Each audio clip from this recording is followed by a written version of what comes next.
ये आदमी इस टाइम दुनिया के सबसे खतरनाक जगह पर है, जिसे बरमूडा ट्रायंगल के नाम से जाना जाता है। वो यहाँ इस जगह के बारे में इंफॉर्मेशन कलेक्ट करने आया था, लेकिन कुछ समय बाद अचानक समुद्र का मौसम खराब हो जाता है।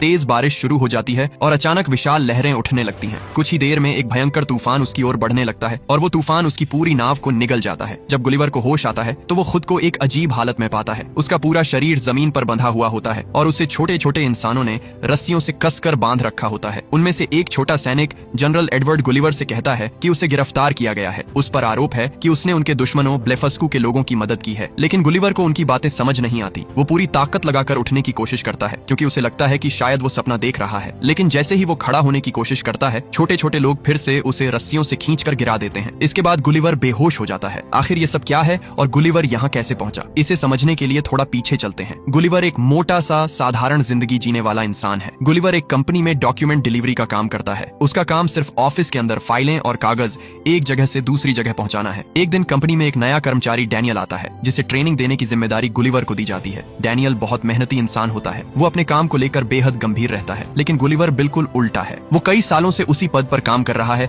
और अपनी जिंदगी में आगे बढ़ने की उसने कभी कोशिश ही नहीं की। उसे वही पुराना एक जैसा काम करते रहना पसंद है और वो अपनी क्षमता का इस्तेमाल भी नहीं करता। उस दिन गुलिवर डैनियल को कंपनी के अंदर फाइलें पहुंचाने का तरीका सिखा रहा होता है। इसी दौरान जब वे लोग एक एडिटर के पास दस्तावेज देने जाते हैं, तब अचानक डैनियल उस एडिटर से बातचीत करने लगता है। वो कहता है कि उसे उनके लिखे हुए लेख बहुत पसंद है। ये देखकर गुलिवर डैनियल को डांटने लगता है। वो उसे समझाता है कि उनकी तरह डॉक्यूमेंट डिलीवरी करने वाले कर्मचारियों को ज्यादा बोलना नहीं चाहिए। उन्हें हमेशा चुपचाप अपना काम करना चाहिए और कभी भी ऐसा कुछ नहीं करना चाहिए जिससे वे दूसरों की नजर में आ जाए। गुलिवर के मुताबिक उनका स्तर कंपनी के बड़े अधिकारियों से बिल्कुल अलग है। उसी दौरान गुलिवर की मुलाकात एक महिला एडिटर डार्सी से होती है। असल में गुलिवर उसे काफी समय से पसंद करता है, लेकिन उसके अंदर इतना साहस नहीं है कि वो उसे डेट पर चलने के लिए पूछ सके। इसलिए वो बस दूर से ही उसे पसंद करता रहता है और अपने मन की बात कभी नहीं कह पाता। लेकिन उसी शाम एक अजीब घटना होती है। डैनियल अचानक गुलिवर के कमरे में आता है और बताता है कि उसे प्रमोशन मिल गया है। ये सुनकर गुलिवर पूरी तरह हैरान रह जाता है, क्योंकि डैनियल को काम शुरू किए हुए अभी ज्यादा समय भी नहीं हुआ था और अचानक उसे इतनी बड़ी प्रमोशन मिल गई। असल में डैनियल को उसी विभाग का हेड बना दिया जाता है जहां गुलिवर कई सालों से काम कर रहा था, और वही गुलिवर पिछले 10 सालों से उसी बोरिंग डॉक्यूमेंट ट्रांसफर के काम में फंसा था। और यही कारण था कि वो कभी डार्सी को डेट पर चलने के लिए नहीं पूछ पाया। असल में गुलिवर में कभी भी इतना साहस नहीं था कि वो अपने जीवन में कोई बड़ा कदम उठा सके। लेकिन उस दिन डैनियल की बातें सुनने के बाद गुलिवर सोचने पर मजबूर हो जाता है। काम खत्म होने के बाद वो अपनी सारी हिम्मत जुटाता है और सीधे डार्सी के ऑफिस में पहुंच जाता है ताकि उसे डेट पर चलने के लिए पूछ सके। लेकिन जैसे ही वो वहां पहुंचता है, वो अचानक घबरा जाता है। इसलिए वो बहाना बना देता है कि वो बस कुछ दस्तावेज देने आया है। इतना कहकर वो मेज से एक कागज उठा लेता है। ये देखकर डार्सी उससे पूछती है कि क्या वो ट्रैवल आर्टिकल लिखने के लिए यूज करना चाहता है। गुलिवर के पास कोई वजह नहीं थी तो वो हाँ कह देता है। डार्सी को ये सुनकर काफी हैरानी होती है, क्योंकि उसे पहले कभी पता ही नहीं था कि गुलिवर को लेखन में दिलचस्पी है या उसने दुनिया में कहीं घूमने की बात भी की है। लेकिन गुलिवर थोड़ा डींग मारने वाला इंसान होता है। वो झूठ बोलना शुरू कर देता है और कहता है कि वो दुनिया के कई देशों की यात्रा कर चुका है। वो दावा करता है कि वो न्यूजीलैंड, मेक्सिको और यहाँ तक कि अफ्रीका तक घूम चुका है और वहाँ के बारे में लेख भी लिख चुका है। फिर वो कहता है कि ट्रैवल राइटिंग उसका सपना रहा है। डार्सी ये सुनकर बहुत प्रभावित हो जाती है और उससे कहती है कि वो अपना लिखा हुआ कोई आर्टिकल उसे दिखाए। गुलिवर तुरंत वादा कर देता है कि वो अगले दिन अपना ट्रैवल आर्टिकल लेकर आएगा। बात खत्म होने के बाद डार्सी गुलिवर की तारीफ भी करती है। वो कहती है कि उसे अच्छा लगा कि गुलिवर ने खुद को इतने आत्मविश्वास के साथ पेश किया, लेकिन सच्चाई ये होती है कि गुलिवर ने जो कुछ भी कहा था वो सब झूठ था। उस रात गुलिवर बहुत कोशिश करता है कि वो खुद से एक ट्रैवल आर्टिकल लिख सके, लेकिन चाहे जितनी कोशिश करे उसके दिमाग में कुछ भी नहीं आता। आखिरकार वो एक गलत फैसला लेता है। वो इंटरनेट से एक ट्रैवल आर्टिकल कॉपी कर लेता है और थोड़ा बदल कर उसे अपना बना देता है। अगले दिन जब डार्सी उस आर्टिकल को पढ़ती है तो उसे वो बहुत पसंद आता है। वो गुलिवर की जमकर तारीफ करती है। फिर डार्सी कहती है कि उसके पास गुलिवर के लिए एक खास काम है। वो चाहती है कि गुलिवर एक ट्रैवल असाइनमेंट पर जाए और वहां से एक नया आर्टिकल लिख कर लाए। डार्सी चाहती है कि गुलिवर एक ट्रैवल आर्टिकल लिखे जिसका विषय होगा बरम्यूडा ट्रायंगल और उसके आसपास के आइलैंड। इस काम के लिए गुलिवर को लगभग 3 हफ्तों की यात्रा करनी होगी। बात खत्म होने के बाद गुलिवर तुरंत उस यात्रा के लिए निकलने का फैसला कर लेता है। वो बरमूडा पहुंचता है और वहां से एक छोटी नाव किराए पर लेकर बरमूडा ट्रायंगल की ओर निकल पड़ता है। हालांकि ये काम उसने पहले कभी नहीं किया था, लेकिन अब उसके पास कोई दूसरा विकल्प भी नहीं था, इसलिए वो अकेले ही इस खतरनाक यात्रा पर निकल जाता है। लेकिन कुछ समय बाद अचानक समुद्र का मौसम खराब हो जाता है और इसके बाद क्या होता है वो हम शुरुआत में ही देख चुके हैं। जब उसे दोबारा होश आता है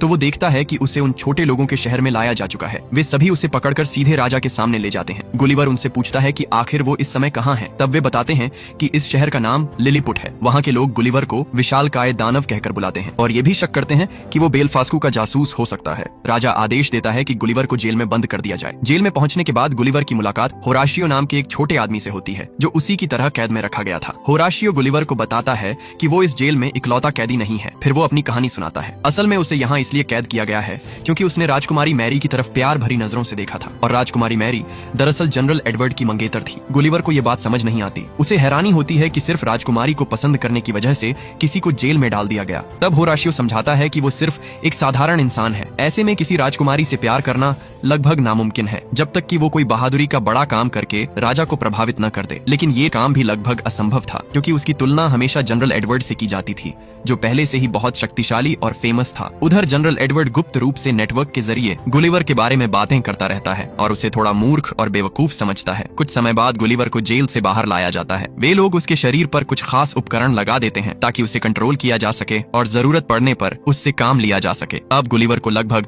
एक हथियार की तरह इस्तेमाल किया जाने लगा था। इसी दौरान खबर मिलती है कि बेलफास्को के लोग भी शहर के आसपास दिखाई देने लगे हैं। थोड़ी ही देर बाद वे चोरी छिपे शहर में घुस आते हैं और आग लगाकर अफरा तफरी मचाने लगते हैं। हालात बिगड़ते देख जनरल एडवर्ड तुरंत आदेश देता है कि गुलिवर को लिलीपुट शहर वापस बुलाया जाए क्योंकि बेलफास्को के सैनिक राजकुमारी मैरी को पकड़ने की कोशिश कर रहे थे। जैसे ही गुलिवर शहर पहुंचता है, एडवर्ड तुरंत राजकुमारी को बचाने के लिए दौड़ पड़ता है, लेकिन उसे एहसास होता है कि शायद वो समय पर राजकुमारी तक नहीं पहुंच पाएगा। इसलिए वो तुरंत वो बटन दबा देता है जिससे गुलिवर के शरीर पर लगाए गए कंट्रोल उपकरण हट जाते हैं ताकि गुलिवर पूरी ताकत से उनकी मदद कर सके। उसी समय दुश्मन सैनिक राजकुमारी मैरी को पकड़कर ले जाने ही वाले होते हैं। ठीक उसी समय गुलिवर वहां पहुंच जाता है और समय रहते राजकुमारी मैरी को बचा लेता है। लेकिन प्रॉब्लम अभी खत्म नहीं हुई थी। महल के अंदर अचानक भयानक आग लग जाती है। आग इतनी तेजी से फैलती है कि राजा महल के अंदर ही फंस जाते हैं और बाहर नहीं निकल पाते। गुलिवर तुरंत वापस दौड़ता है ताकि राजा को बचा सके, लेकिन आग इतनी बड़ी हो चुकी थी कि उसे काबू करना लगभग नामुमकिन लग रहा था। तभी गुलिवर एक अजीब लेकिन कारगर तरीका सोचता है। वो अपनी पैंट उतारकर महल की आग पर पेशाब कर देता है ताकि आग बुझ सके। आखिरकार उसका ये तरीका काम कर जाता है। आग बुझ जाती है और राजा की जान बच जाती है। महल में मौजूद सभी लोग गुलिवर का दिल से धन्यवाद करते हैं। अब उन्हें समझ आ जाता है कि गुलिवर बेलफास्को का जासूस नहीं है जैसा वे पहले सोचते थे। राजा खुश होकर गुलिवर और होराशियो को धन्यवाद देने के लिए एक भव्य दावत में बुलाते हैं। दावत के दौरान राजा गुलिवर से पूछते हैं कि वो आखिर कहां से आया है। शुरुआत में वहां मौजूद सभी लोग सोचते थे कि शायद वो किसी ऐसे रहस्यमयी आइलैंड से आया है जहां जाने की हिम्मत कोई नहीं करता। ये सुनकर गुलिवर पूछता है कि वो रहस्यमयी आइलैंड आखिर कहां है। तब राजा बताते हैं कि वो घने कोहरे के उस पार स्थित है, लेकिन गुलिवर कहता है कि वो वहां से नहीं आया, वो तो मैनहट्टन नाम के एक आइलैंड से आया है। ये सुनकर राजा और बाकी लोग सोचने लगते हैं कि शायद गुलिवर मैनहट्टन आइलैंड का राष्ट्रपति है। गुलिवर भी मजाक मजाक में डींग मारते हुए कह देता है कि हाँ, वो उसी आइलैंड का सबसे ताकतवर राष्ट्रपति है। तभी राजकुमारी मैरी उससे पूछती है कि वो अपने घर वापस कब जाएगा। गुलिवर सच बताता है कि उसका जहाज तूफान में खो गया है, इसलिए फिलहाल उसे यहीं रुकना पड़ेगा। ये सुनकर राजा अपने सैनिकों को आदेश देते हैं कि वे गुलिवर के जहाज की तलाश करें। साथ ही राजा कहते हैं कि जब तक उसका जहाज नहीं मिलता तब तक गुलिवर उनके महल में मेहमान बनकर रह सकता है। लेकिन गुलिवर को शक होता है कि इतने छोटे लोग आखिर उसके लिए इतना बड़ा घर कैसे बनाएंगे। तब राजा मुस्कुराते हुए कहते हैं कि चिंता की कोई बात नहीं, क्योंकि उनके लोग दुनिया के सबसे बेहतरीन कारीगर और बिल्डर हैं और वे कुछ भी बना सकते हैं। इसके बाद राजा तुरंत आदेश देते हैं कि गुलिवर के लिए एक खास बड़ा घर बनाया जाए और फिर सारे कारीगर मिलकर उसके लिए रहने की जगह बनाने में जुट जाते हैं। करीब 7 दिन बाद आखिरकार गुलिवर का अपना घर बनकर तैयार हो जाता है। इस बड़े घर को लिलीपुट के छोटे छोटे लोगों ने मिलकर बनाया था ताकि गुलिवर आराम से उसमें रह सके। कुछ समय बाद गुलिवर होराशियो से पूछता है कि अब उसका और राजकुमारी मैरी का रिश्ता कहां तक पहुंचा है, क्योंकि गुलिवर अक्सर देखता था कि दोनों एक दूसरे को छिपकर देखते रहते हैं। इस पर होराशियो थोड़ा शर्माते हुए कहता है कि शायद 2 से 4 साल बाद राजकुमारी उससे ठीक से बात करना शुरू करेंगी। ये सुनकर गुलिवर हंसते हुए कहता है कि वो खुद होराशियो की मदद करेगा ताकि वो जल्दी राजकुमारी का दिल जीत सके। अगले ही दिन होराशियो गुलिवर की सलाह मानकर राजकुमारी से बात करने जाता है और हैरानी की बात ये होती है कि गुलिवर के बताए हुए मजेदार तरीकों से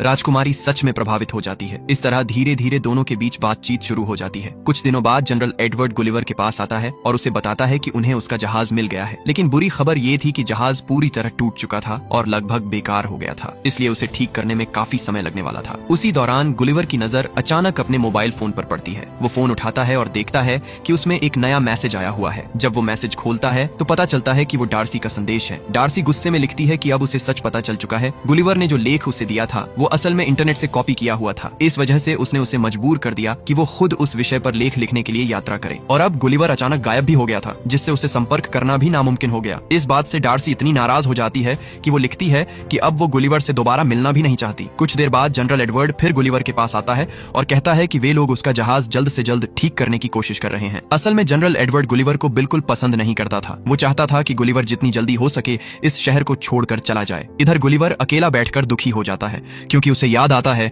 कि डार्सी अब उससे कभी मिलना नहीं चाहती। तभी राजकुमारी मैरी उसके पास आती है और उसे दिलासा देती है। वो बताती है कि इस समय वो भी परेशान है, क्योंकि उसे अब समझ आ गया है कि वो होराशियो से प्यार करने लगी है। गुलिवर उसे सलाह देता है कि उसे अपने दिल की बात मान लेनी चाहिए, लेकिन राजकुमारी कहती है कि ये इतना आसान नहीं है, क्योंकि उसकी सगाई पहले ही जनरल एडवर्ड से हो चुकी है। बात खत्म होने के बाद राजकुमारी कहती है कि अगर गुलिवर यहाँ से चला गया तो सब लोग उसे बहुत याद करेंगे। ये सुनकर गुलिवर फैसला करता है कि वो फिलहाल यहीं रहेगा, लेकिन जब ये बात जनरल एडवर्ड को पता चलती है तो वो तुरंत राजा के पास जाता है। वो राजा से कहता है कि उसे गुलिवर पर भरोसा नहीं है और शायद वो इस शहर के लिए खतरा भी हो सकता है। गुस्से में वो राजा से ऊंची आवाज में बात करने लगता है। राजा को ये बिल्कुल पसंद नहीं आता। उन्हें लगता है कि एडवर्ड बेकार की शंका कर रहा है। इसके बाद राजा एक चौंकाने वाला फैसला लेते हैं। वे गुलिवर को नया जनरल घोषित कर देते हैं और एडवर्ड का पद घटाकर उसे डिप्टी जनरल बना देते हैं। ये अपमान एडवर्ड को बिल्कुल बर्दाश्त नहीं होता। गुस्से में वो एक खतरनाक योजना बनाता है। वो शहर की सुरक्षा प्रणाली को बंद कर देता है ताकि देखा जा सके कि गुलिवर सच में शहर की रक्षा कर सकता है या नहीं। जैसे ही सुरक्षा व्यवस्था बंद होती है, बेलफास्को की सेना इस मौके का फायदा उठाकर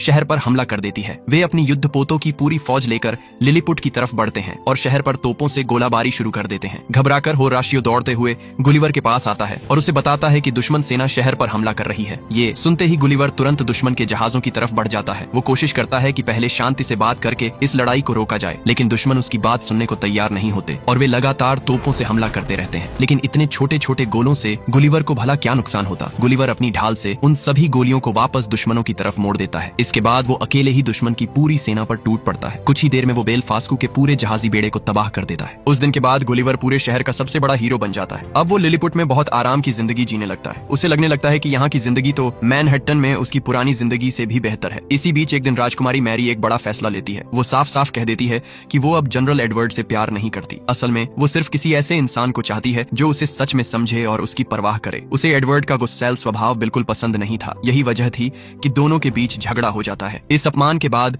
जनरल एडवर्ड गुस्से में लिलीपुट छोड़ देता है और सीधे बेलफास्को के लोगों के पास चला जाता है ताकि गुलिवर के खिलाफ साजिश रच सके। कुछ समय बाद जब लिलीपुट के लोग अपनी शांत जिंदगी जी रहे होते हैं, तभी एडवर्ड अचानक वापस आता है। इस बार वो गुलिवर को खुलेआम लड़ाई की चुनौती देता है। दरअसल उसने बेलफास्को के लोगों से मिलकर एक विशालकाय रोबोट बनवाया था ताकि गुलिवर को हराया जा सके। दोनों के बीच भयंकर लड़ाई शुरू हो जाती है, लेकिन इस बार गुलिवर उस रोबोट के सामने कुछ भी नहीं कर पाता। एडवर्ड उसे बुरी तरह हरा देता है। आखिरकार गुलिवर सबके सामने हार मान लेता है। वो पूरे शहर के सामने सच स्वीकार करता है कि वो मैनहट्टन का राष्ट्रपति नहीं है। उसने अब तक जो भी कहा था वो सब झूठ था। असल में वो तो सिर्फ एक साधारण वर्कर था। ये सुनकर शहर के लोग बहुत निराश हो जाते हैं। इसके बाद जनरल एडवर्ड आदेश देता है कि गुलिवर को उस रहस्यमयी आइलैंड पर भेज दिया जाए जहाँ जाने की हिम्मत कोई नहीं करता, और उसे सख्त चेतावनी दी जाती है कि वो कभी लिलीपुट वापस नहीं आएगा। एडवर्ड गुलिवर को एक छोटे से बेड़े पर बांधकर समुद्र में छोड़ देता है ताकि वो उसी रहस्यमयी आइलैंड तक बहकर पहुंच जाए। कुछ समय बाद गुलिवर उस आइलैंड पर पहुंच जाता है। वो वहां चारों तरफ घूमकर उस जगह को देखने लगता है। तभी उसे वहां एक बहुत बड़ा घर दिखाई देता है, लेकिन अचानक कोई अज्ञात व्यक्ति उसे पकड़ लेता है। दूसरी तरफ कहानी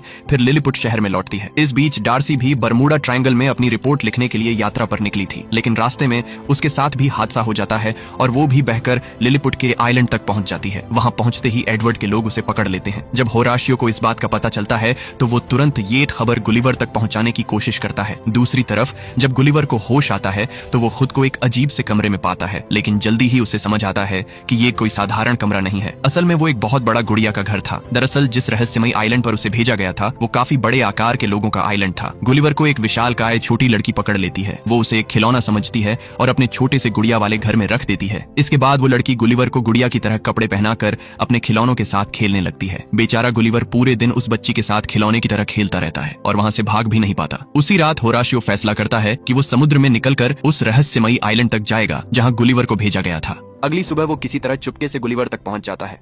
वो घबराते हुए गुलिवर से कहता है कि उसे तुरंत लिलीपुट वापस चलना होगा, क्योंकि बेलफास्को की सेना ने शहर पर कब्जा कर लिया है। और इतना ही नहीं, उन्होंने डार्सी को भी पकड़ लिया है, वही लड़की जिससे गुलिवर चुपके चुपके प्यार करता था। इसके बाद होराशियो गुलिवर से पूछता है कि उसने सब लोगों से झूठ क्यों बोला। तब गुलिवर आखिरकार सच बता देता है। वो कहता है कि उसने झूठ इसलिए बोला क्योंकि उसे सच्चाई बताने की हिम्मत ही नहीं थी। बचपन से लेकर आज तक वो कभी किसी के लिए खास नहीं रहा, लेकिन जब वो लिलीपुट आया तो पहली बार उसे महसूस हुआ कि वो सबके लिए महत्वपूर्ण बन गया है। इसी डर की वजह से वो सच बताने की हिम्मत नहीं कर पाया। अब उसे अपने किए पर बहुत पछतावा होता है और वो खुद को एक असफल इंसान समझने लगता है। तभी होराशियो उसे हिम्मत देता है। वो कहता है कि गुलिवर कोई हारने वाला इंसान नहीं है। गुलिवर ने पहले भी सभी लोगों की जान बचाई थी और बेलफास्को की सेना को आसानी से हरा दिया था, लेकिन उस घटना के बाद गुलिवर को एहसास हुआ कि अब उसे यहाँ से निकलने का कोई रास्ता ढूंढना होगा। इसीलिए वो चुपके से उस पायलट की लाश से एक पैराशूट चुरा लेता है जो पहले इस द्वीप पर फंस गया था। फिर वो उस विशाल इमारत से कूदने की तैयारी करता है ताकि इस आइलैंड से निकल सके। पैराशूट की मदद से वो हवा में उड़ते हुए पूरे आइलैंड के ऊपर पहुंच जाता है और वापस उसी जगह लौटता है ताकि वो सभी लोगों की मदद कर सके। इसके बाद गुलिवर जेल में कैद डेजी को बचाने पहुंचता है। वहां पहुंचकर वो उससे सच स्वीकार करता है और बताता है कि वो पिछले 5 सालों से उससे प्यार करता है। डेजी गुलिवर से कहती है कि पहले वो उसे इस आइलैंड से दूर ले जाए, लेकिन गुलिवर ऐसा नहीं कर सकता क्योंकि उसे पहले पूरे शहर के लोगों को बचाना है। फिर गुलिवर राजा को जेल से बाहर निकालता है और उनसे कहता है कि वो उस पर एक बार फिर भरोसा करें। वो वादा करता है कि वो सभी लोगों को बचा लेगा। अगले दिन गुलिवर एक बार फिर जनरल एडवर्ड को लड़ाई के लिए चुनौती देता है ताकि इस पूरी समस्या को खत्म किया जा सके। वो एक शर्त रखता है, अगर गुलिवर जीत जाता है तो जनरल एडवर्ड को इस शहर को हमेशा के लिए छोड़ना होगा, लेकिन अगर गुलिवर हार जाता है तो जनरल एडवर्ड पूरे शहर को नष्ट कर देगा। शर्त तय होने के बाद दोनों के बीच भयंकर लड़ाई शुरू हो जाती है। गुलिवर पूरी ताकत से शहर के लोगों की रक्षा करने की कोशिश करता है, लेकिन वो जनरल एडवर्ड के सामने ज्यादा देर टिक नहीं पाता। तभी होराशियो गुलिवर की मदद करने का फैसला करता है। वो चुपके से उस विशाल रोबोट के अंदर घुस जाता है जिसे जनरल एडवर्ड चला रहा था। अंदर जाकर वो रोबोट के सिस्टम के एक हिस्से को नष्ट कर देता है और फिर जल्दी से बाहर निकलकर गुलिवर से कहता है कि बाकी काम अब उसे खत्म करना होगा। इसके बाद गुलिवर सही मौका देखकर रोबोट पर जोरदार हमला करता है। आखिरकार गुलिवर जनरल एडवर्ड को हरा देता है और पूरे शहर के लोगों को बचा लेता है। जब सब कुछ खत्म हो जाता है तो होराशियो आखिरकार राजकुमारी मैरी से अपने दिल की बात कह देता है। राजा ये देखकर कहते हैं कि होराशियो ने बहुत बहादुरी का काम किया है और वो उसकी ईमानदारी से बहुत प्रभावित होते हैं। इसके बाद राजकुमारी मैरी की शादी होराशियो से हो जाती है। वहीं दूसरी तरफ गुलिवर को डार्सी की तरफ से एक प्यारा सा किस मिलता है, लेकिन राजा और बेलफास्को के लोग अभी भी एक दूसरे के खिलाफ युद्ध खत्म करने को तैयार नहीं थे। तभी गुलिवर आगे आकर उन्हें समझाता है कि अगर वे लगातार युद्ध करते रहेंगे तो इससे किसी का भी भला नहीं होगा। आखिरकार उसकी बात मानकर दोनों राज्यों के राजा शांति समझौता कर लेते हैं और युद्ध समाप्त हो जाता है। इसके बाद गुलिवर और डार्सी शहर के सभी लोगों से विदा लेते हैं और अपने घर वापस लौटने का फैसला करते हैं। कुछ दिनों बाद गुलिवर और डार्सी सुरक्षित अपने घर पहुंच जाते हैं। इस रोमांचक यात्रा ने गुलिवर की जिंदगी पूरी तरह बदल दी थी। इस साहसिक अनुभव से उसने बहुत कुछ सीखा और खुद को बदल लिया। अब वो दुनिया घूमने और अपनी यात्राओं के बारे में लेख लिखने वाला लेखक बन चुका था और अब वो डार्सी के साथ एक रिश्ते में है और दोनों साथ में खुशहाल जिंदगी जी रहे हैं। इसी के साथ फिल्म यहीं खत्म हो जाती है। आप लोग इस मूवी को 5 स्टार में से कितने दोगे कमेंट में जरूर बताना और वीडियो को हाइप करके चैनल को सब्सक्राइब जरूर कर लेना।